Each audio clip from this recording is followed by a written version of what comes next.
Hi. You're 10 minutes early. 10 minutes in 2 days. I know what happened to your brother, Jenny. All I need to know now is why nobody will talk about it and why you draw on pavements. Look, can we go for a walk or something? I don't want to talk in front of your parents. What makes you think I'm going to tell you anything? Why do you even want to know?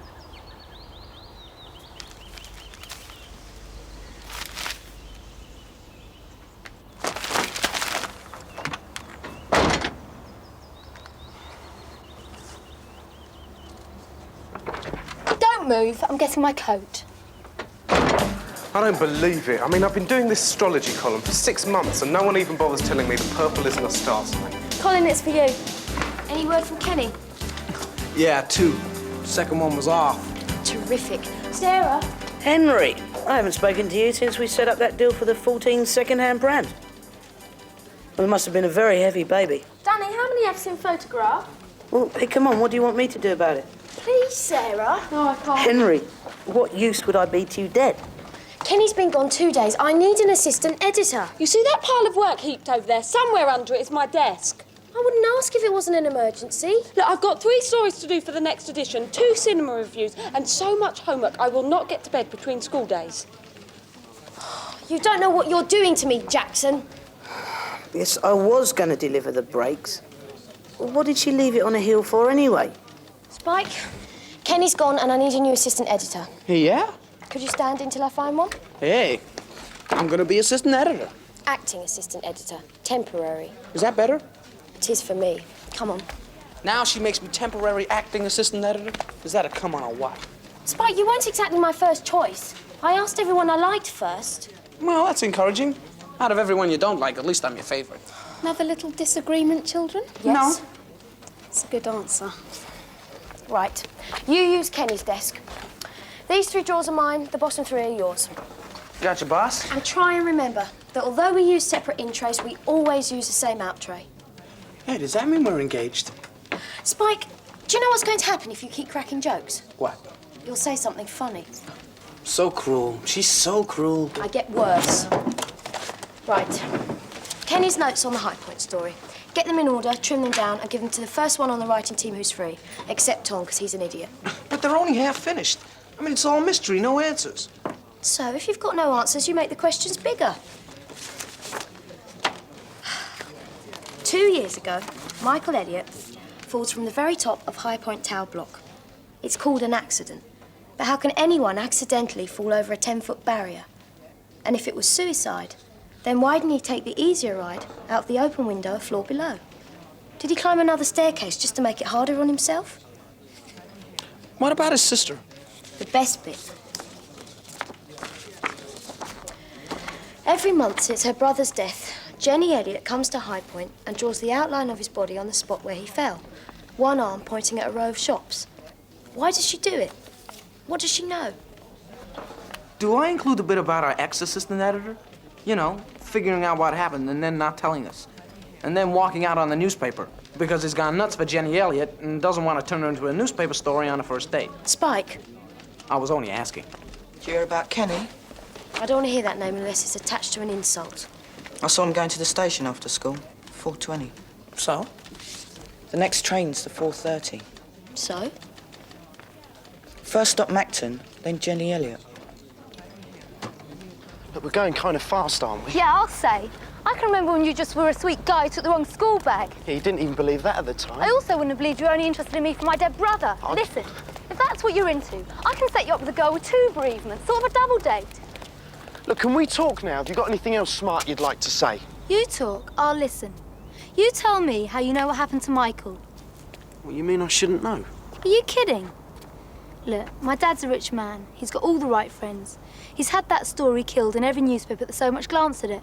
So how come Kenny, the boy reporter, knows the whole thing? Well, the boy reporter worked it out. How? An old man used the High Point lift just after your brother. And he said that it smelled like a cleaning lady's bucket. Which got me thinking.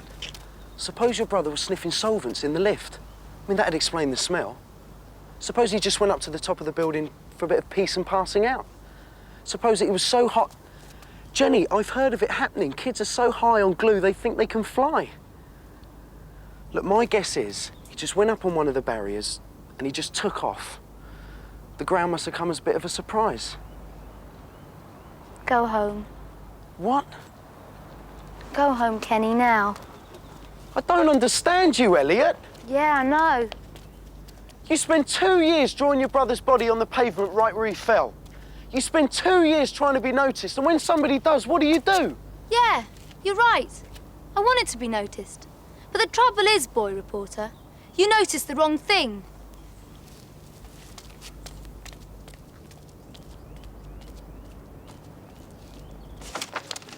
So he got back on at 7 o'clock last night? And if you subtract the times for both journeys, he couldn't have been in Macton for more than about an hour and a half. That's not long enough for a date. So if he's seeing Jenny Eliot, that means he's working on the story. But if he's working on the story, why isn't he working here? Thanks anyway, Danny. All wrongly filed. Huh? Most people, Spike, know how to spell the alphabet. Don't tell me it's got 2 L's. Virgo, Check, Scorpio, check. Kenny. No, I don't think we've got that one.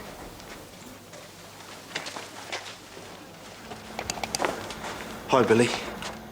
Oh, look. History. I need to talk to you. Did you try everyone who could walk away first?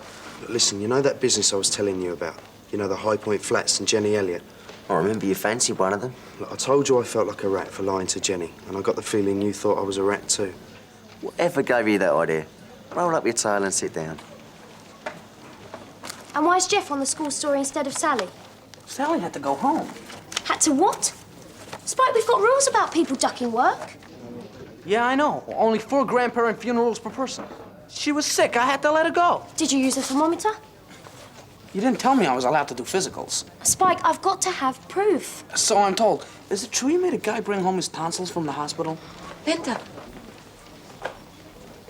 Oh, does that mean I'm fired now? What's he doing here? What are they saying? Did you get close enough? No, sorry.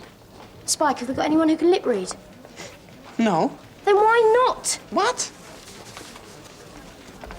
What does she mean, why not? Oh, you know what she's like.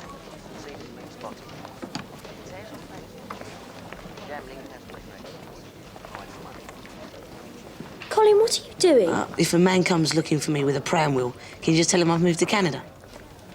The wrong thing. Yeah, that's what she said, I noticed. So how can I help? Well, look, you think I'm a rat for what I'm doing, right? And so does she, so maybe you can tell me what I'm doing wrong. I mean, she did want to be noticed. So what did she want noticed? Maybe not herself. Maybe not even her brother. The drawing was pointing, wasn't it?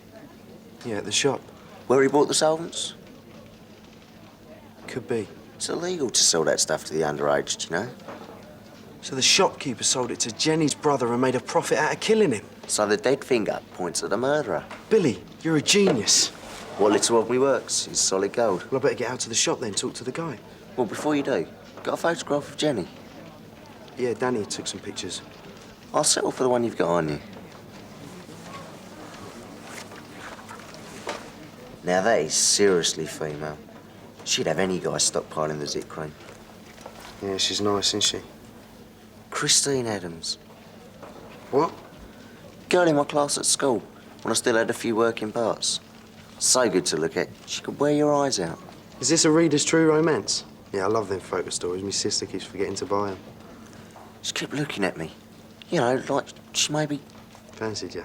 But I couldn't be sure. I mean, I didn't dare try anything in case I was wrong.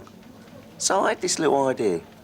I'd leave a note in her desk, and all it would say would be, Dear Christine, this is a note from the guy you fancy most. Because I reckon the first thing she'd do after reading it would be look at the guy she fancied most. And if it was me, I'd be past the tape, the crowd would be cheering, and I wouldn't be a bit embarrassed. Did it work out? Never got round to trying. Well, what happened? You're looking at it. Took my bike right to intensive care. Yeah. Anyway, you better be going now. Shop will be closing soon. Yeah, right. Look, thanks a lot, Billy. Cheers. No problem. And good luck with the lady. Kenny? Kenny! What are you doing? Well, I thought as Kenny was back that I Think should... for yourself when I tell you. Oh, never mind. Maybe next time she'll fire you. Kenny! We'd like to speak to Colin Matthews, please.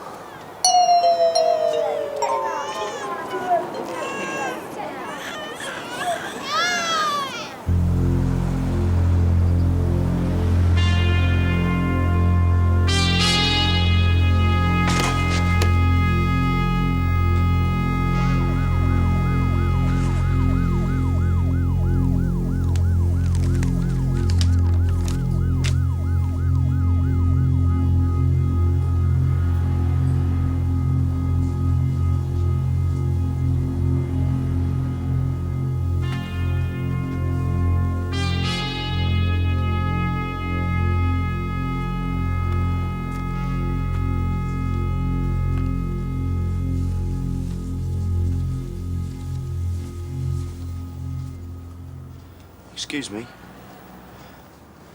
You don't know me, but a friend of mine used to come here and he used to buy glue. Solvent-based. No problem.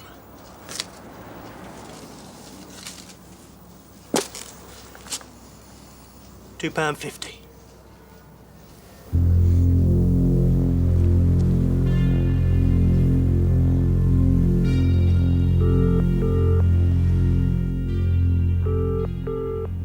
Jenny?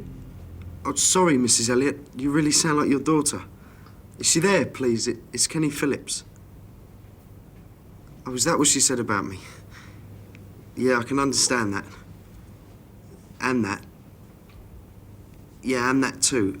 Listen, could you give her a message for me, please? Yeah, could you just tell her that I've noticed the right thing now? Tell her I don't know what I'm going to do about it, but just that I've noticed it. Yeah, that's all for now, thanks. Well, yeah, okay then. Thanks a lot, Mrs. Eliot. Bye.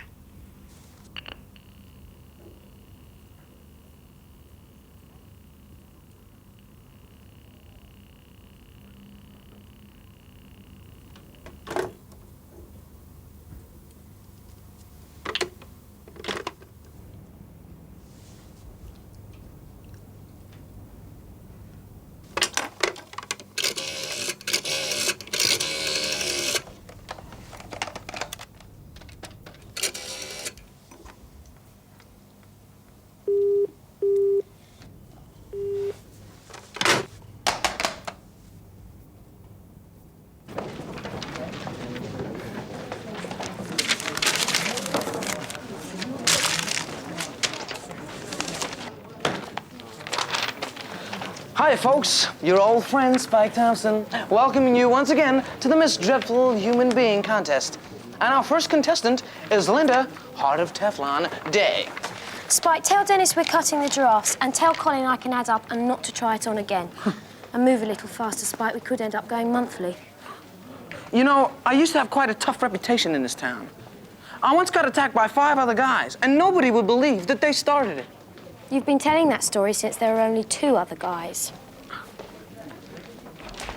And Linda's favorite color is obedience. That's right, friends. And her favorite pastime is biting the drills off of dentists. She can be hard, can't she? Hard. They had to use an industrial laser to pierce her ears. What are they? What, the pile of prams? Yeah. Some stuff Colin picked up, I think. Yeah, what do you do with the babies?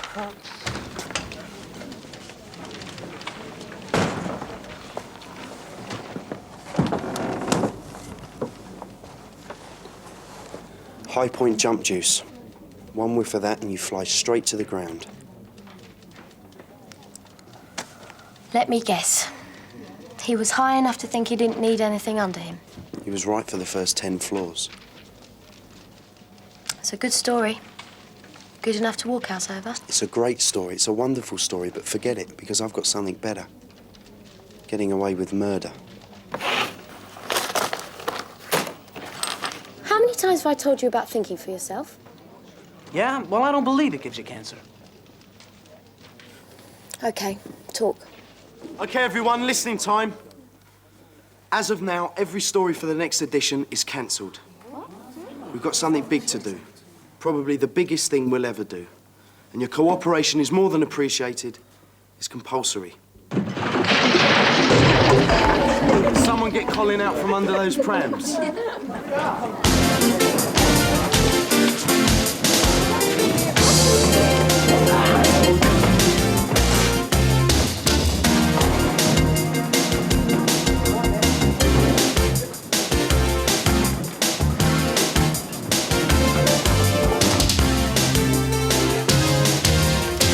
Not big enough. Can we clear some more desks, please? We need another 4. Sarah, everybody has to do this. So, Spike, Everybody, Sarah. Now, remember, you're mean, you're tough, you're hard, okay? Now ask me. could I buy some solvent-based products, please? Not big enough. We'll just need to put some spots around the mouths and get them to look dopey. Believe me, Julie, we've got dopey looking licked. Fraz?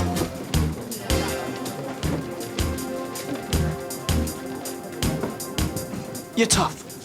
You're mean. You're bad, okay? You're street.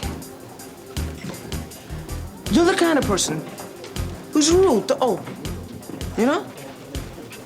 You get up from the dinner table. You don't ask permission. You're the kind of person who eat a jam donut, you know? And you won't wipe your mouth afterwards. You are bad. So go ahead, ask me. Can I buy some solvents, please? Look, after a mess up like this, you need to get involved in something that'll improve your image. My image is fine. Are you kidding? But you can't make any mistakes with babies. Ask any politician who's dropped one. Yes, Mrs. Eliot. Listen, could you just make sure that Jenny gets a copy of the next edition of the Junior Gazette?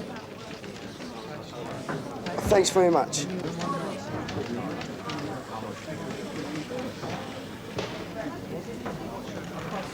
From now on, Sarah, you're a different person. You don't say words like please and thank you anymore, okay? Sorry, Spike. You know, Mrs. Eliot, you really do sound like your daughter. No way, Linda, some of those shops advertise with us. Do you ever think of anything except money? Sure. What? No, don't curtsy.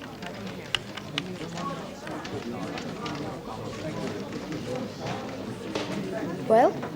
I'm trying to think. It was a long time ago.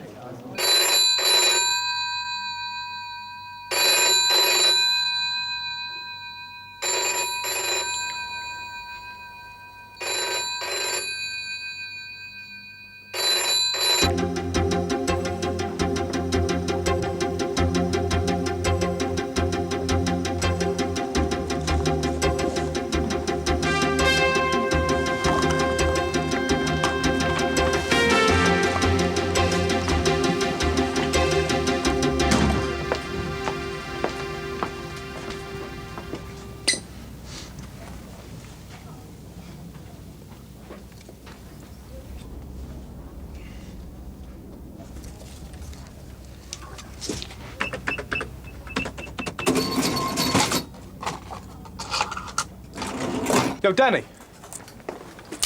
Hey, what is this? Can I ask you why you think it's perfectly all right to sell dangerous solvents to an obvious glue sniffer? One of your spots is falling off. Oh, cheers. Who are you? Junior Gazette.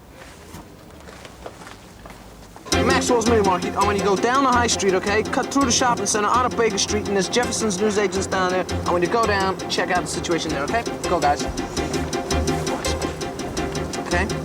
Got this at the supermarket. Great stuff. Danny, the supermarket. Sarah, you're doing really well. Go shove it. That's my girl.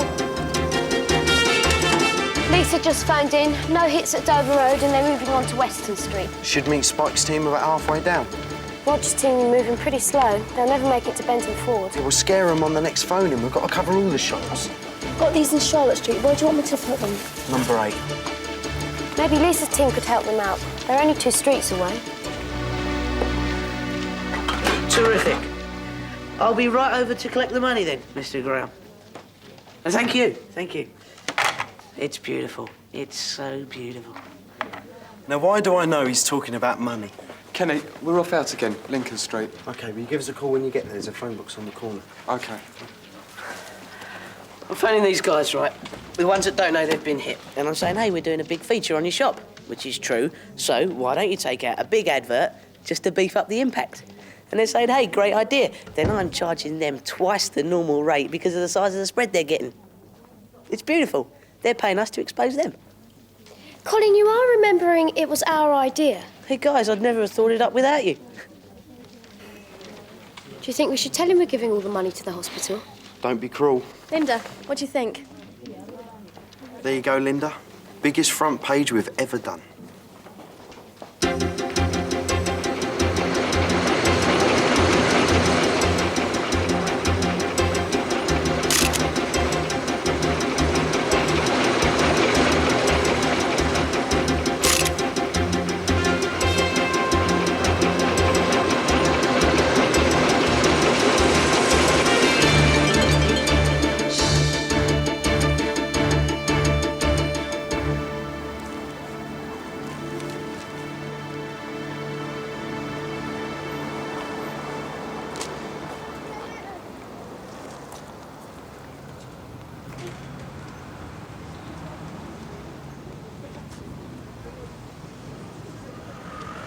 Yes, we can verify everything it says in the paper.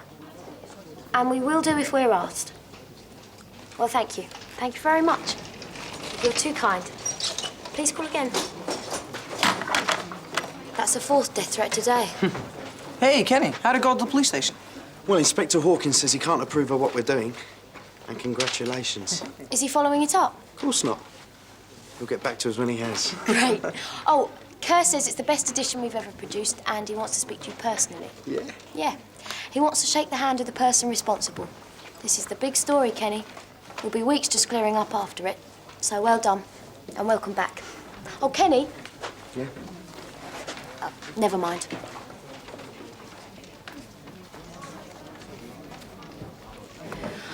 Temporary acting assistant editor, Yes? you're fired.